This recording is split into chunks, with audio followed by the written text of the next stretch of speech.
Sony is starting to reveal new information for Horizon Forbidden West as the official release date creeps closer.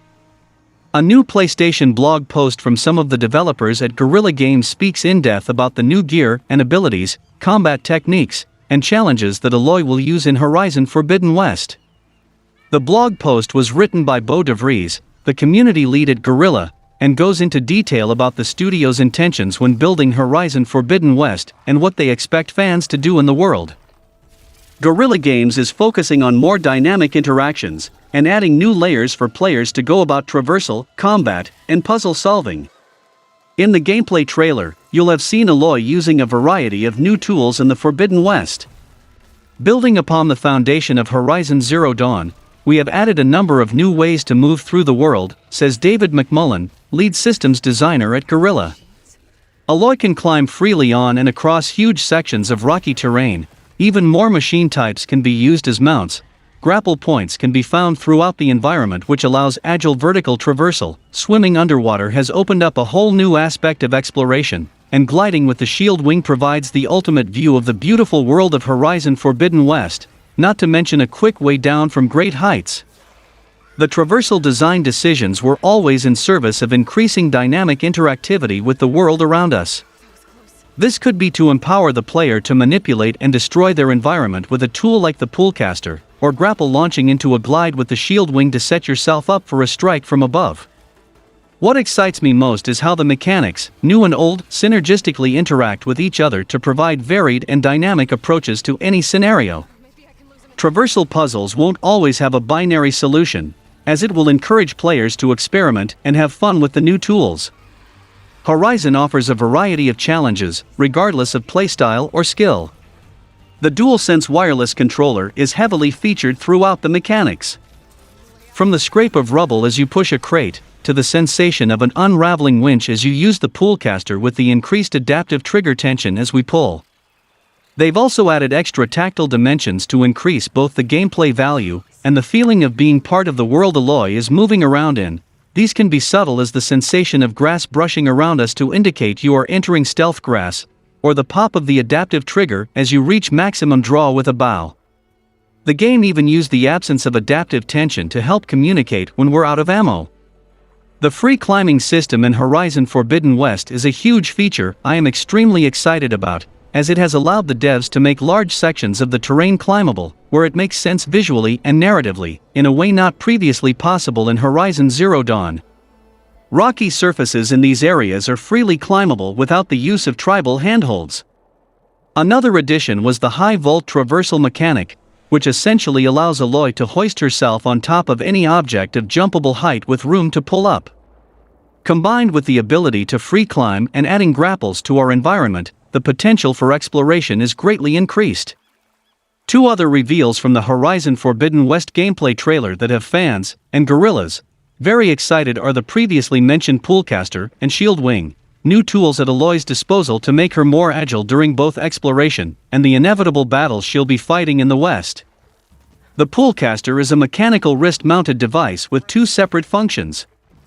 The first function is a grapple mechanic, allowing the player to swiftly and easily ascend the environment and providing a dynamic traversal/escape option to the player toolkit.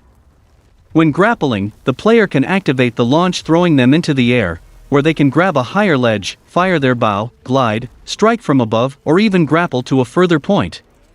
The second function of the Poolcaster is a winch, meaning the player can dynamically manipulate, move and destroy the objects in the environments. Think about pulling a hidden loot chest from a ledge, or tearing open a vent to create a new climb path. The developers also said that they had wanted to put the Shield Wing in Horizon Zero Dawn, but due to hardware limitations, they didn't do that. But now in the sequel they were able to implement the feature, as though we want to see how it turns out on the PlayStation 4. The Shield Wing combines well with numerous other mechanics both in and out of combat, such as landing on your mount, ziplining, the strike from above skill, and more. While exploration and traversing around the world all sound idyllic, the Forbidden West is also full of danger, with many unknown enemies and a roster of new machines for Aloy to deal with. It's imperative to have the right weapons, ammunition, and skills available for when you stumble upon an enemy base, or an angry Tremortusk. As with traversal, it was similarly important to evolve combat design further from Horizon Zero Dawn, and build on the principles of player freedom and choice in an open world. With new combat mechanics, enemy types, and weapon variation, to name a few aspects, players can easily assess a dangerous situation and choose how to enter a combat scenario, then actively swap between combat tactics. One entirely new concept in Horizon Forbidden West is the workbench, where you can upgrade and strengthen weapons and outfits. This unlocks new perks, mod slots, skills, and offers a bigger degree of customization, resistances, and new abilities for players. Another way to upgrade Aloy's abilities is through the skill tree. In Horizon Zero Dawn, skills were bought and unlocked as you leveled up. While that principle remains in the sequel, we completely redesigned the skill tree with additional tracks and skills. Within the skill tree, skills also synergize with those that are either already present on outfits or need to be unlocked on them. Aloy is not a character who deals with brute force, so the player has to go back and forth between melee and range, or she could use her precise bow skills to work towards a big payoff moment. A new example of a skill that does this is the Resonator Blast, where you charge up the spear with melee hits, and when fully powered up, the energy can be placed on enemies, humans and machines alike, and followed up with a projectile, resulting in a big damaging explosion. Then there is the Valor Surge feature. There are 12 in total, with each of them representing and strengthening a specific approach to the game. You unlock and upgrade them through the skill tree with skill points. There are 3 levels of each Valor Surge. The higher the level, the longer the charge up, the more powerful the attack. This level is shown on the purple bar you could see during the gameplay trailer. You'll receive more Valor, or charge up that bar, through skillful actions such as hitting weak spots on enemies or removing components. In the video you could see Aloy perform the Radial Blast on the burly 10th warrior. Aside from these encounters, there's another level of combat skill needed now that some enemy factions can mount machines. Players will have to keep a close eye on both the enemy mount and its rider. In Horizon Zero Dawn, machine and humanoid encounters were very separate. They never really operated as a group against Aloy.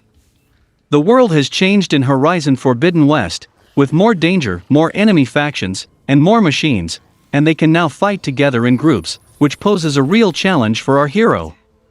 When it comes to mounted combat, the player will have to adapt and decide whom to take out first, and in what most effective way. Human enemies have weapons, attacks, and abilities that machines don't and vice versa, so they complement each other in these encounters, keeping us on our toes. In the gameplay trailer, Aloy has a host of new weapons at her disposal. Familiar weapons like the Hunter Bow, Sharp Shot Bow, and the Blast Sling will of course return, but there are plenty of new weapons to try out too. Each weapon has their strengths and weaknesses in terms of the ideal situations to use them in. The Spike Thrower, for example, is a new, high-damage weapon which, when thrown at the right moment, makes it easier to hit larger targets. For elemental damage, such as fire or adhesive, you can choose to stick with the Blast Sling, and so forth. Each weapon comes with different perks, ammo types, and weapon coil slots to customize them further, though some weapons need to be upgraded first before you can make them stronger. There's a number of other subtle yet impactful additions that enable more dynamic gameplay. Aloy can wall jump, leap away from a climbed surface, high vault, and more. While these might sound like small things, combined they make for engaging environmental challenges and more player options. Overall, Horizon Forbidden West is getting near and near, as we approach 2022, and I can't wait to experience the universe of Horizon with Aloy.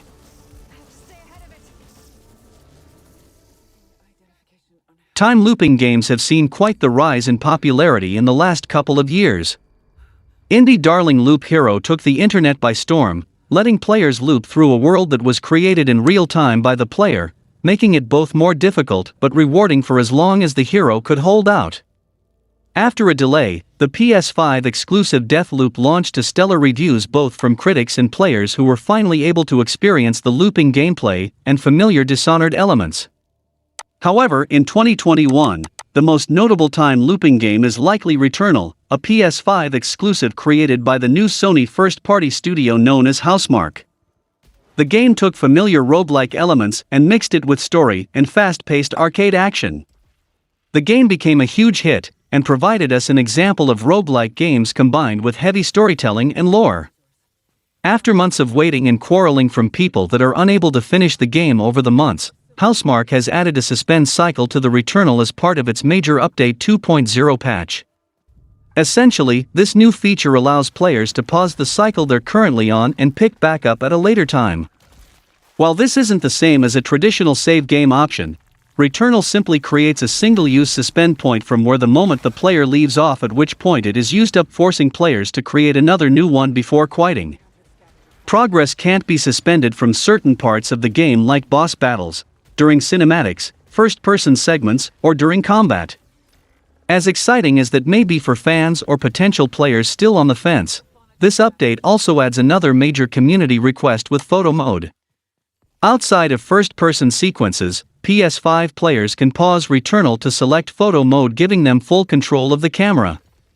As expected, Housemarque has added in all sorts of editing options, including filters, changing the source of light, aperture, focal distance, saturation, and more.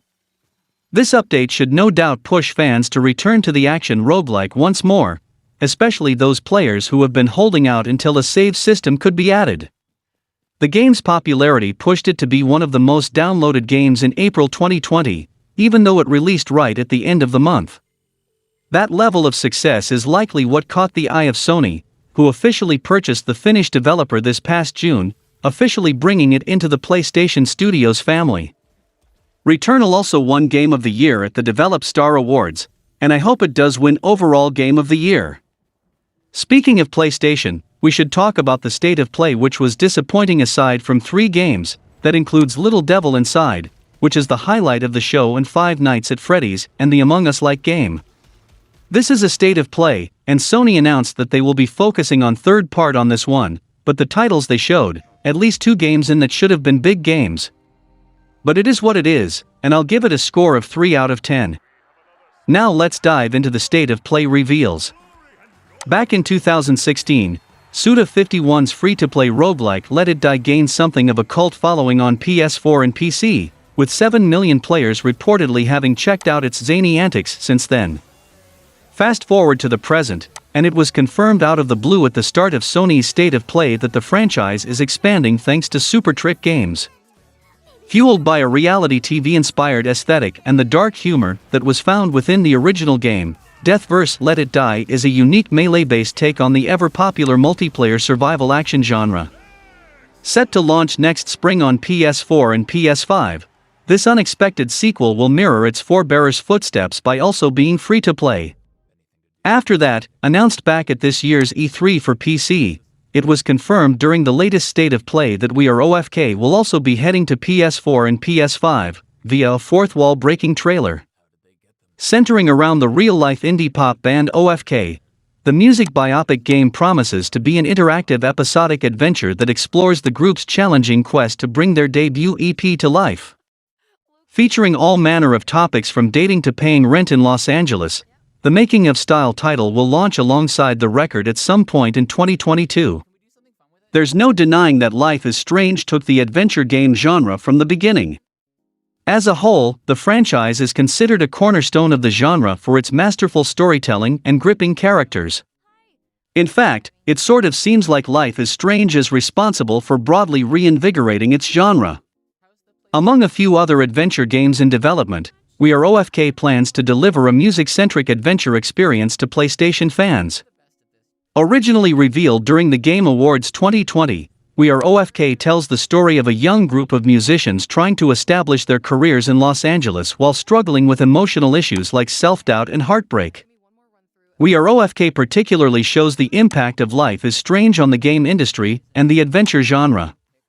It seems that We Are OFK uses a structure very similar to the Life is Strange series while exploring themes similar to the kinds of themes that lie at the heart of Life is Strange games. In spite of its similarities though, We Are OFK already sets itself apart thanks to its intention to explore the music industry, introducing plentiful new ideas to the Life is Strange structure. The result is a potential next step for adventure games everywhere. Life is Strange partially made a name for itself thanks to its episodic format. Rather than releasing the entire game in one go, Dontnod Entertainment and Square Enix released one chapter of Life is Strange at a time, drawing out the game into a long-term experience that fans could savor. We Are OFK will also split up its story up into 5 segments just like the original Life is Strange. In fact, We Are OFK finds a new way to use the episodic structure. With every episode that Team OFK releases, the virtual band OFK will release a new single via an interactive music video, giving fans an additional way to engage with and appreciate the game's characters. The content at the heart of We Are OFK will probably appeal to Life is Strange fans just as much as the structure. Although Life is Strange's protagonists often have remarkable supernatural powers that help them on their journeys, Life is Strange still focuses on heartfelt, realistic problems that its diverse characters face. In a similar vein, We Are OFK eschews fantasy elements and action in order to focus on the human elements at the heart of the story. Although there are many similarities between the two games, there are still tons of aspects that make We Are OFK distinct from the highly successful Life is Strange, even if it clearly takes inspiration from Lies. For example, the music industry is clearly an important part of the game. We Are OFK picks up some fantastic potential narrative threads thanks to its focus on the band members' careers and their relationships with music publication, an industry that adventure games don't often focus on. Something also has to be said for We Are OFK's striking art style, which eschews realism in favor of lineless animation full of bright lighting and pastel colors. All in all, We Are OFK looks like a pretty delightful and moving entry in a flourishing genre. As much as it owes to Life is Strange, it has more than enough originality to stand on its own 2 feet, and it's compelling evidence that there are so many more potential stories that the adventure genre should explore. We Are OFK could be a very important part of the PlayStation library, making a mark on both adventure games and on the music industry. After that, having launched alongside the PS5 as one of November 2020's PlayStation Plus titles, Bugsnax will likely hold a special place in the minds and libraries of a lot of players who own Sony's latest console. One of the more surprising announcements that came with October's State of Play was the news that Young Horse's Bugsnax is being expanded. Arriving early next year as a free update, players will be able to explore the mysterious Isle of Bi Snacks, which is seemingly home to a smorgasbord of new supersized critters.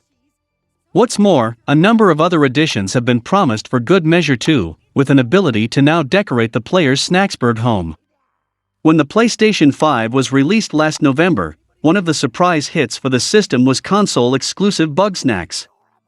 The game was available through PS Plus on day one, so it was very much primed for success, with its adorable aesthetic doing the rest of the work. The success of Bugsnax was a big talking point upon the release of the PlayStation 5, though talk has since died down with many PlayStation gamers moving on to other titles. However, Bugsnax looks set to be involved in gaming discussions once again going forward, as its first DLC has just been announced. Bugsnax has needed something to get players to return to the game upon completing its main story, and upcoming DLC The Isle of Big Snacks may be the perfect thing. In particular, the Isle of Big Snacks' customization options could be set to take the game to another level. Bugsnax is yet another cutesy video game that gamers can't seem to get enough of, but has a darker story. A bit of a trend has begun to emerge in recent years, with games of this style taking the world by storm, and examples include Slime Rancher and Animal Crossing New Horizons. While the success of Slime Rancher suggests the trend has existed for quite some time, Animal Crossing New Horizons and Bugsnax thrived in the midst of the COVID-19 pandemic, pointing to a need for light-hearted distractions. Bugsnax was released in November 2020 as a Day 1 release for the PS5, free to PS Plus subscribers. This will have no doubt aided in Bugsnax's initial success, but gamers were enthused by the bug-collecting game. The game's success is such that a new free DLC, The Isle of Big Snacks, has recently been revealed for Bugsnax with a release date of early 2022. This DLC will hopefully bring players back to Bugsnax following its ending by giving them all new content to experience for the first time. Included within the Isle of Big Snacks is of course an all-new island where Bugsnax are able to grow to an enormous stature. Players will also receive a new tool in the Shrink Spice, which will reduce these giant Bugsnax down to regular size, making them catchable. Perhaps most excitingly for Bugsnax players is the all-new customization options, as they could change the way gamers play Bugsnax. In the Isle of Bigsnax, players will be given their own fully customizable hut where they can receive challenges and decorate to their heart's desire. This should offer plenty of reason for Bugsnax players to jump back into the game next year, but that isn't all. Bug hats are also coming to Bugsnax, which can be given to captured Bugsnax to allow for that little extra customization and bit of adorableness. Gamers will have plenty to do when they jump back into Bugsnax to experience the Isle of Bigsnax for the first time, but the customization options may take up the majority of their time. The base game of Bugsnax is fun already, but without the customization options provided by the Isle of Bigsnax, something felt missing. In the base game, players are just visiting the island of Bugsnax, and it shows in the way players experience the game. In addition, the bug hats should make the act of capturing Bugsnax that little bit more rewarding, with the ability to customize them and make them the player's own. The Isle of Bigsnax's customization options look set to bring a marked improvement upon the base game of Bugsnax, which could see players returning.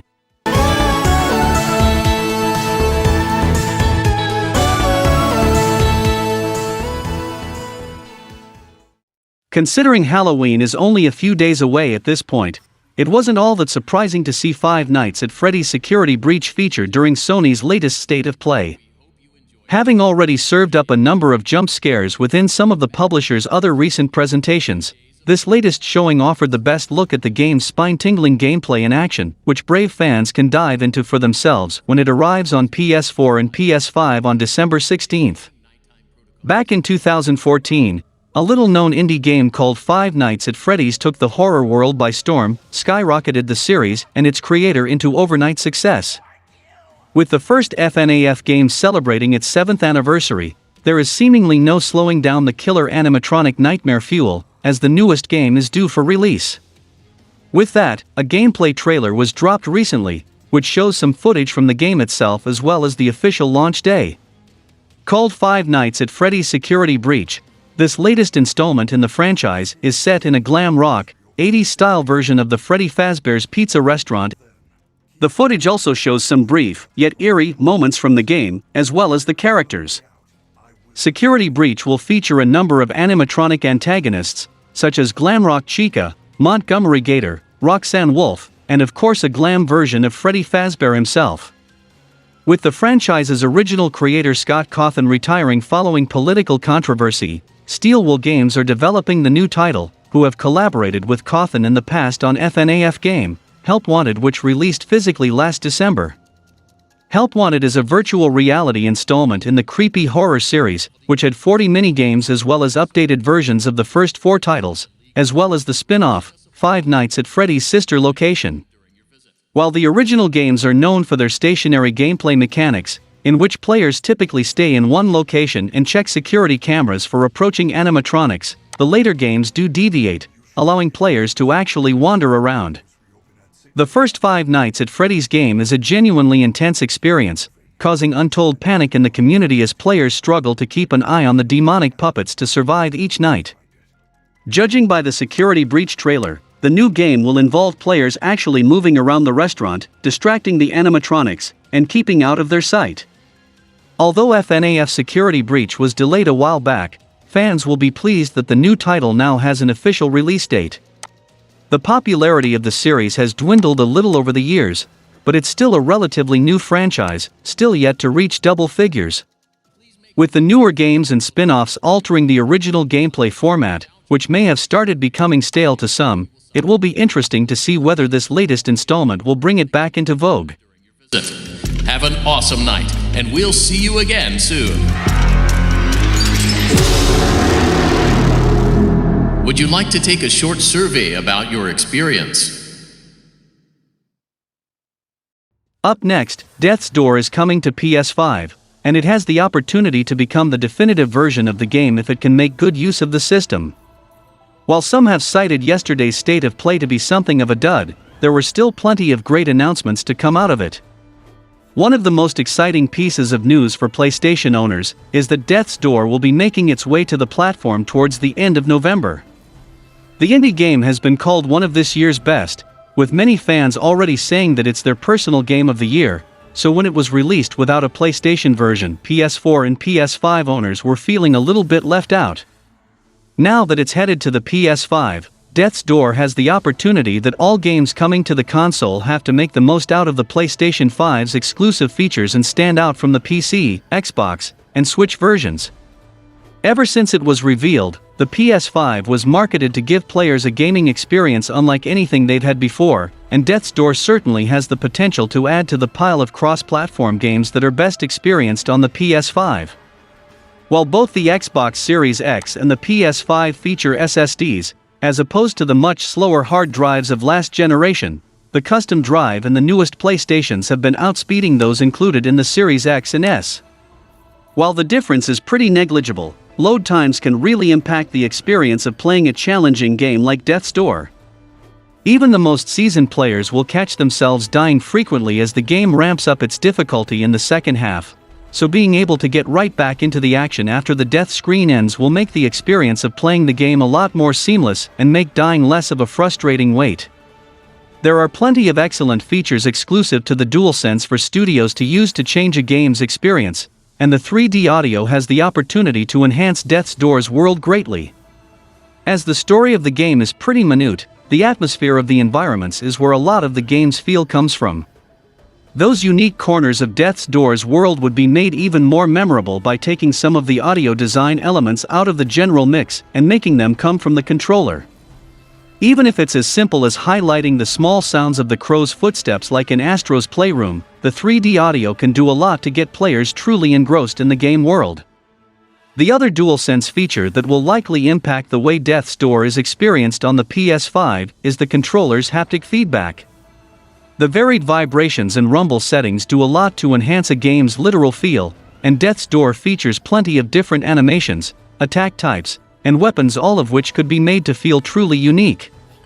The game already provides plenty of great audio and visual feedback, from an attack glancing off of an enemy's armor with a satisfying clank to the mechanical weight of the hook shot, so there's a lot for Death's Door to enhance with the controller's haptic feedback. Hopefully, the game can make good on at least one of these PS5 exclusive features and elevate the experience of playing it. That's not to say that those who've already played the game on any of the other platforms it's available on have had a worse or lessened experience with it, but that the PS5 has the potential to be an even better place to play the game for all newcomers from here on out. After that, during October's PlayStation State of Play presentation, it was announced that the Nexon Korea-developed free-to-play kart rider, Drift, will be making its way to PS4 next year.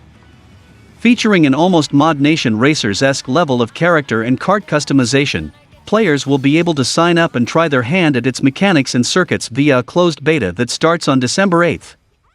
Speaking of betas, King of Fighters 15 announces an open beta period in November for PlayStation that could go a long way to increasing King of Fighters fanbase. The next entry in the King of Fighters series, which will have 39 playable fighters at launch, used the showcase to reveal its latest character, a medium named Dolores who has a magical connection to earth and soil. What's more, King of Fighters 15 will have an open beta period in November, giving fighting game fans a chance to give it for a spin. An open beta is a great opportunity for fans and developers alike, but it might turn out to be particularly important for the success of King of Fighters 15. Even though the franchise has been around for more than 25 years, King of Fighters has never had a huge fanbase in North America and Europe compared to other longtime fighting game franchises. An open beta could give King of Fighters 15 an inroad with fighting game fans who usually prefer other franchises. Anyone who gives the game a chance during its beta period could be a potential new fan of King of Fighters.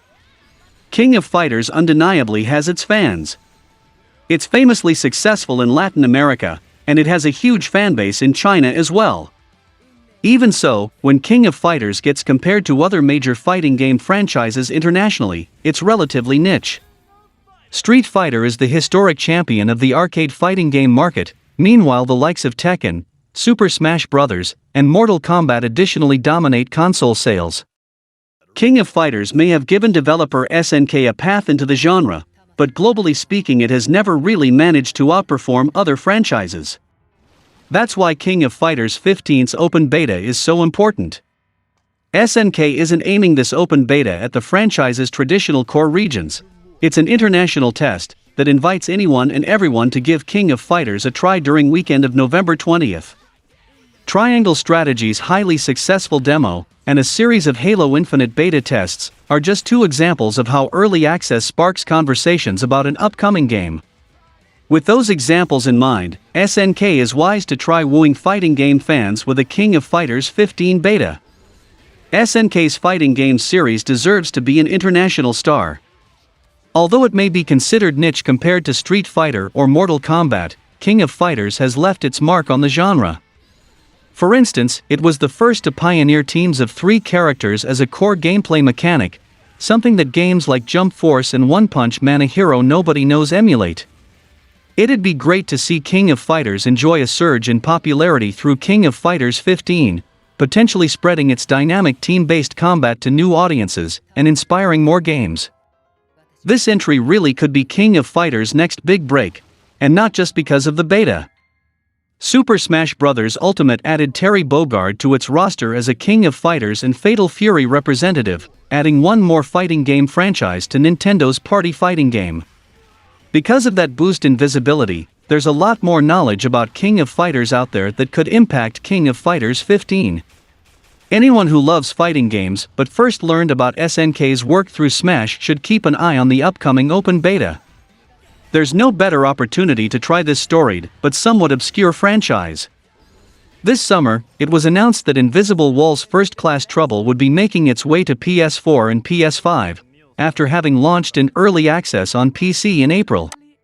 Following a stint in the spotlight in part thanks to its popularity on Twitch, confirmation came during the presentation that the social deduction party game, that features some noticeable homages to the Hitman series, will arrive on PlayStation consoles on November 2nd. At the end of the game's segment it was revealed that it will also launch on PS Plus, which likely didn't come as too much of a shock to viewers thanks to the fact that the subscription service's upcoming lineup had leaked earlier in the day. In a time where face-to-face interaction was limited, the social deduction genre of video games rose to unprecedented heights.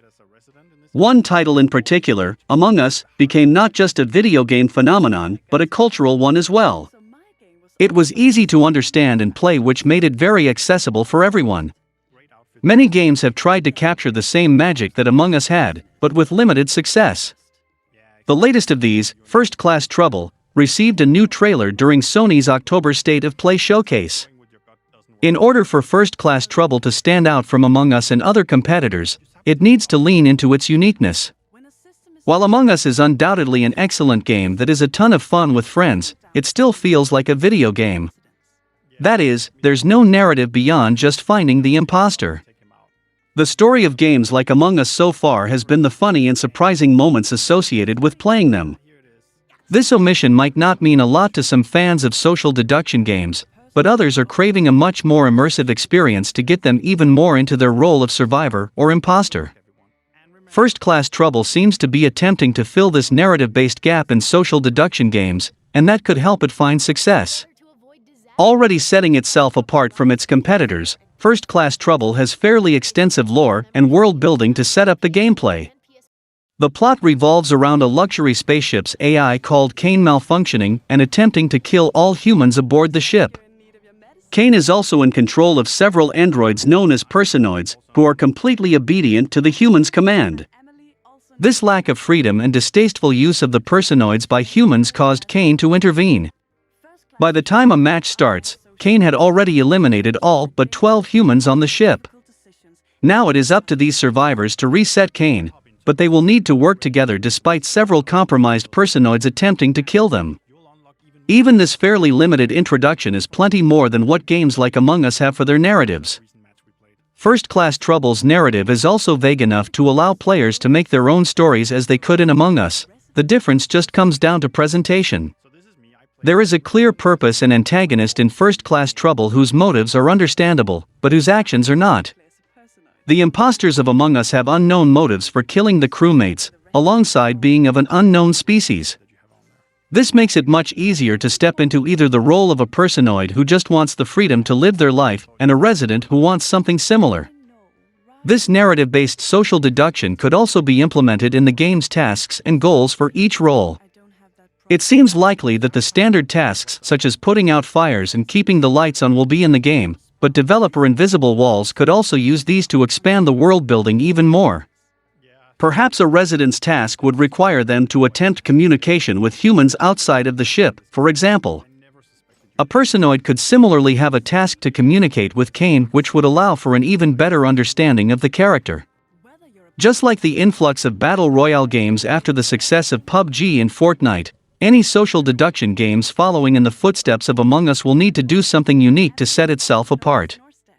Thankfully, First Class Trouble seems to be doing just that through its narrative approach to an otherwise story-free genre. If the game successfully implements its narrative into its gameplay and distinct roles, then it would make spotting the imposter even more difficult than it is in games like Among Us.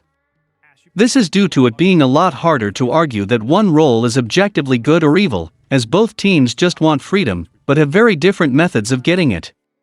While the appearance of Square Enix's logo during October's State of Play likely prompted a few onlookers to believe they were about to see Final Fantasy XVI, the news from the publisher that actually followed was still very much welcome. That's because it's now been confirmed that next year the latest entry in the long-running Star Ocean JRPG series, subtitled The Divine Force, will land on PS4 and PS5 on 2022. Titled Star Ocean The Divine Force, a trailer showcasing a mixture of exploration, combat, and story was shown during the State of Play, and a PlayStation blog post with more in-depth details on the game has since been shared. Star Ocean The Divine Force's story features two lead protagonists, Raymond and Laetitia, who hail from two different civilizations and join forces during a chance encounter. The game also has something referred to as the double hero system, which basically means how the story unfolds will change depending on which protagonist the player picks and other choices that they make throughout the adventure. As for gameplay, it promises fast-paced action and combat, as demonstrated in the trailer, and the ability to fly freely through the air with full 360-degree movement, somewhat reminiscent of Anthem. While it's possibly one of Square Enix's lesser-known franchises, Star Ocean has quite the history, having started out in 1996 on the Super Famicom. It was originally published by Enix before the company merged with Squaresoft in 2003.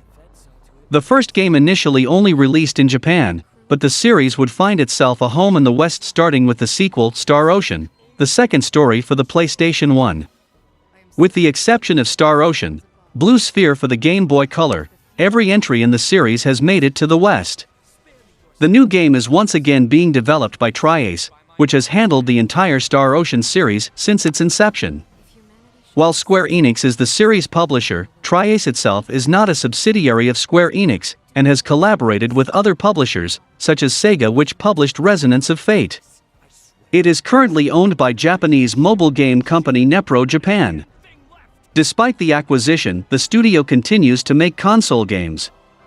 Not counting the free-to-play mobile game Star Ocean and Amnesis, the last entry in the series was 2016's Star Ocean Integrity and Faithlessness.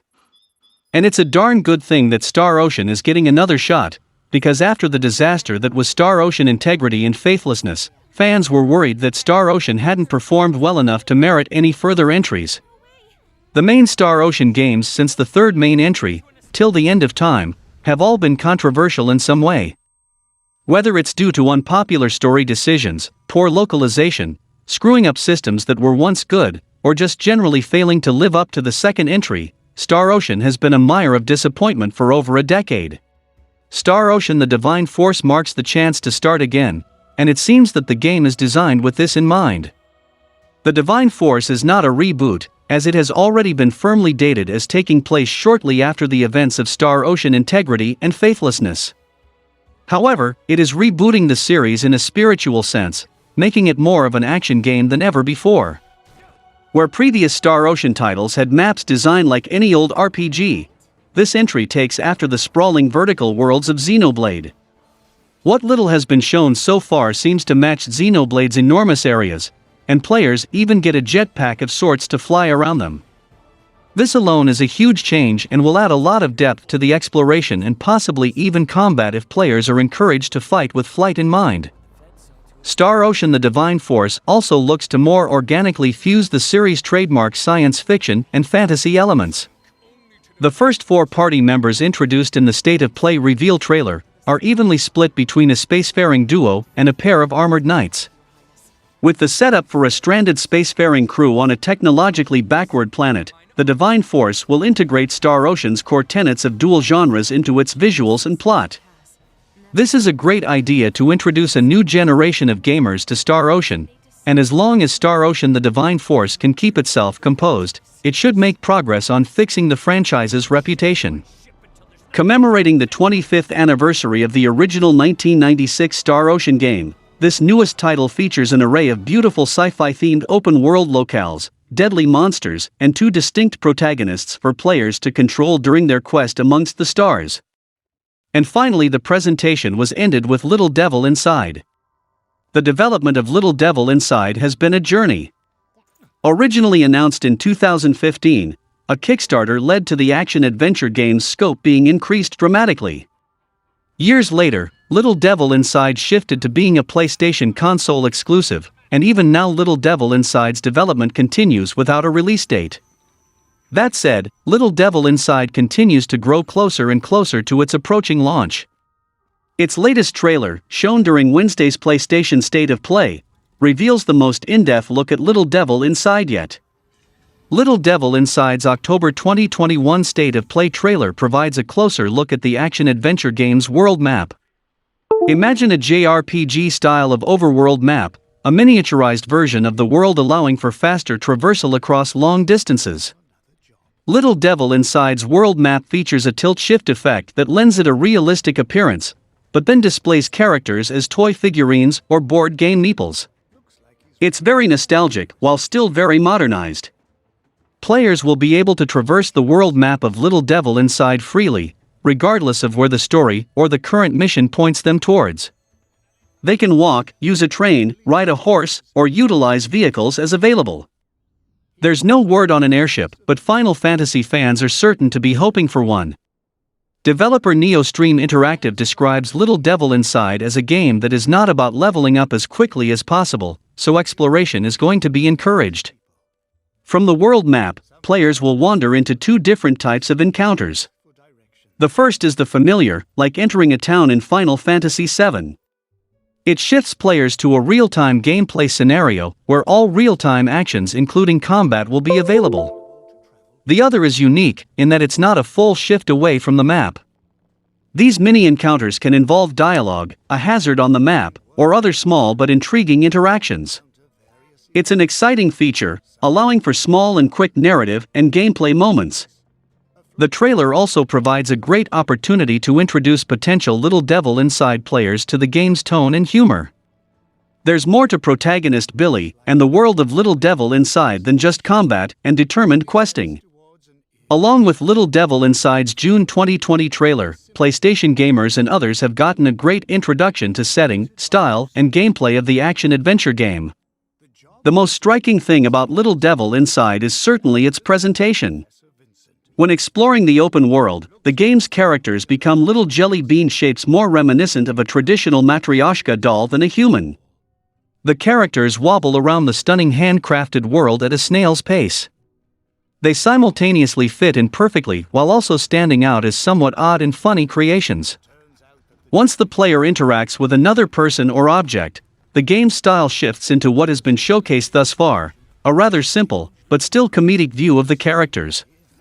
The story and plot of the title seem to be banking on this comedy working, as it focuses on the everyday life of people who don't have normal jobs, such as hunting monsters. This style clash becomes the most apparent partway through the State of Play's trailer, as the protagonist is seen fighting a large tentacled monster that is straight out of a Lovecraftian nightmare. The strange thing is that these monsters, as well as the common enemies, are presented in such a deadpan way that causes everything to blend together, as well as games that take Lovecraftian threats seriously. There's something very entertaining about seeing Little Devil Inside's tiny hero, Billy, battle grotesque and terrifying monsters like it's just another day in the office. It will undeniably be a very unique experience, especially when considering its Victorian setting, which has the potential to further aid Little Devil Inside's strangeness and out-of-the-box humor. It's crucial for indie games to stand out among not only their other indie competitors, but also larger AAA game experiences. Most small studios don't have the budget to compete with the hyper-realistic graphics seen in God of War or Horizon Forbidden West, so they tend to experiment with unique art styles. Little Devil Inside is taking an unusual approach to its style as it blends the more traditional and very cute indie game style with Lovecraftian monsters, which few would say are cute. Whether or not these different styles can come together to create a cohesive whole will be easier to assess once the game is finally released. However, Little Devil Inside is sure to provide an extremely unique version of the survival RPG genre, with a focus on deadpan humor. While no hint of a concrete release date was provided, what was shown still lived up to the unique and quirky vibes that its debut trailer embodied. Featuring a Bastion-style deadpan narrator, on top of a surprising PS1-era JRPG overworld, Little Devil Inside looks unlike anything else players can currently get their hands on within the gaming ecosystem.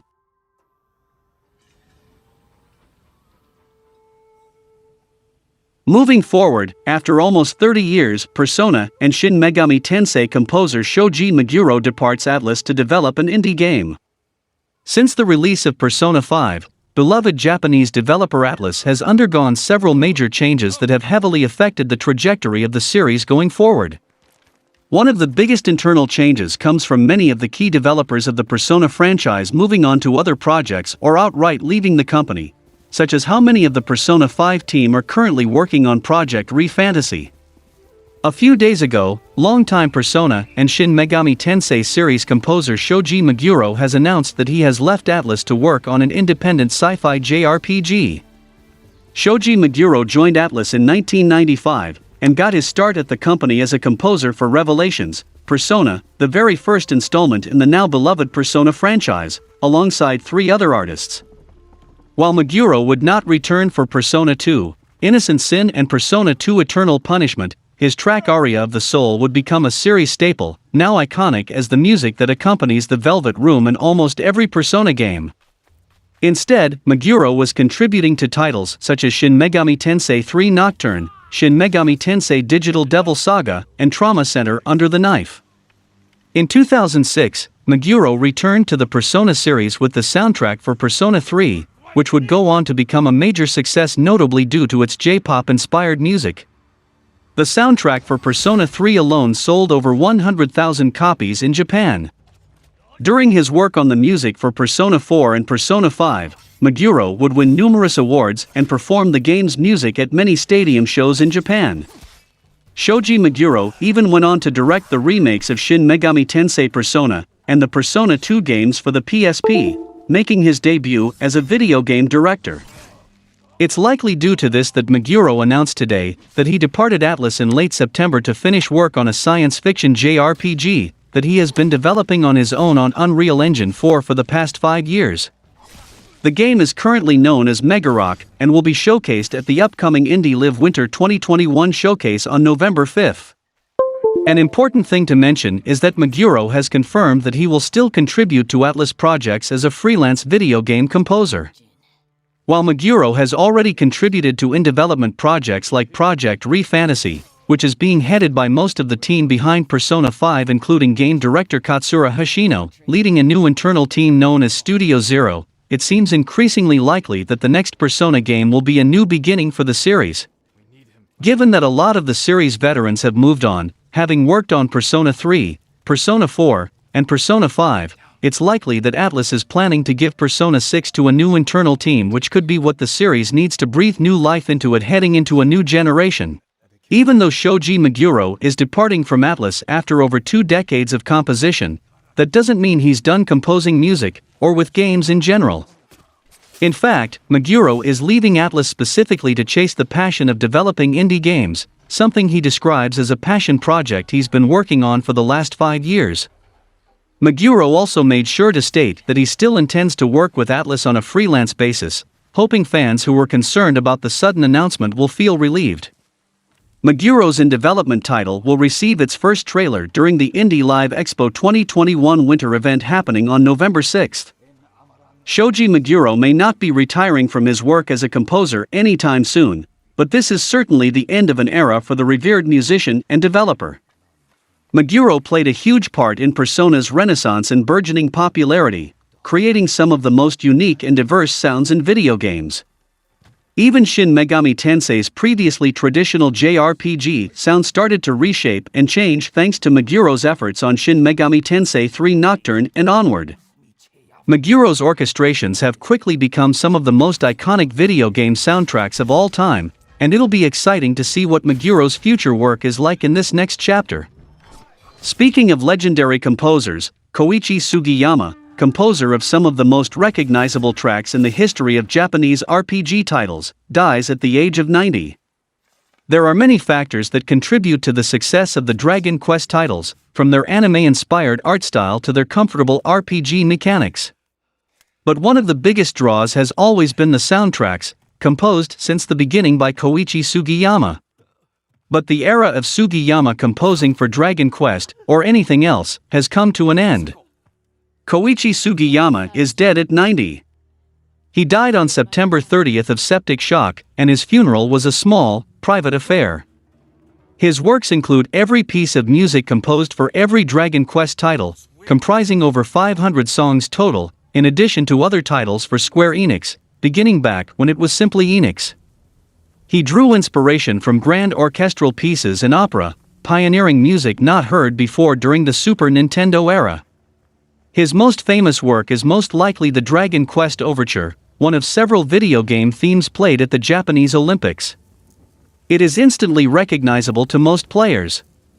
Sugiyama's career was illustrious, but not without its black spots. His views are something many Dragon Quest fans no doubt wish they could forget. The legacy Sugiyama leaves behind is undoubtedly mixed. There are those who could not experience his music the same way after learning his views, and may experience it differently once more with his passing.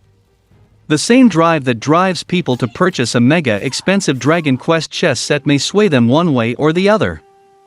For now, condolences and respects are rolling one, and that is appropriate.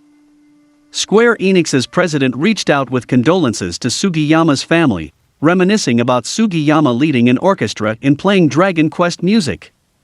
Without him, the fate of Dragon Quest XII's score is unknown. And that's all for the video, guys. Like and share the video for a greater audience. Comment your thoughts on the topics, and donations are always appreciated. Subscribe to the channel and click the bell icon, and until then, from SMPV, it's goodbye.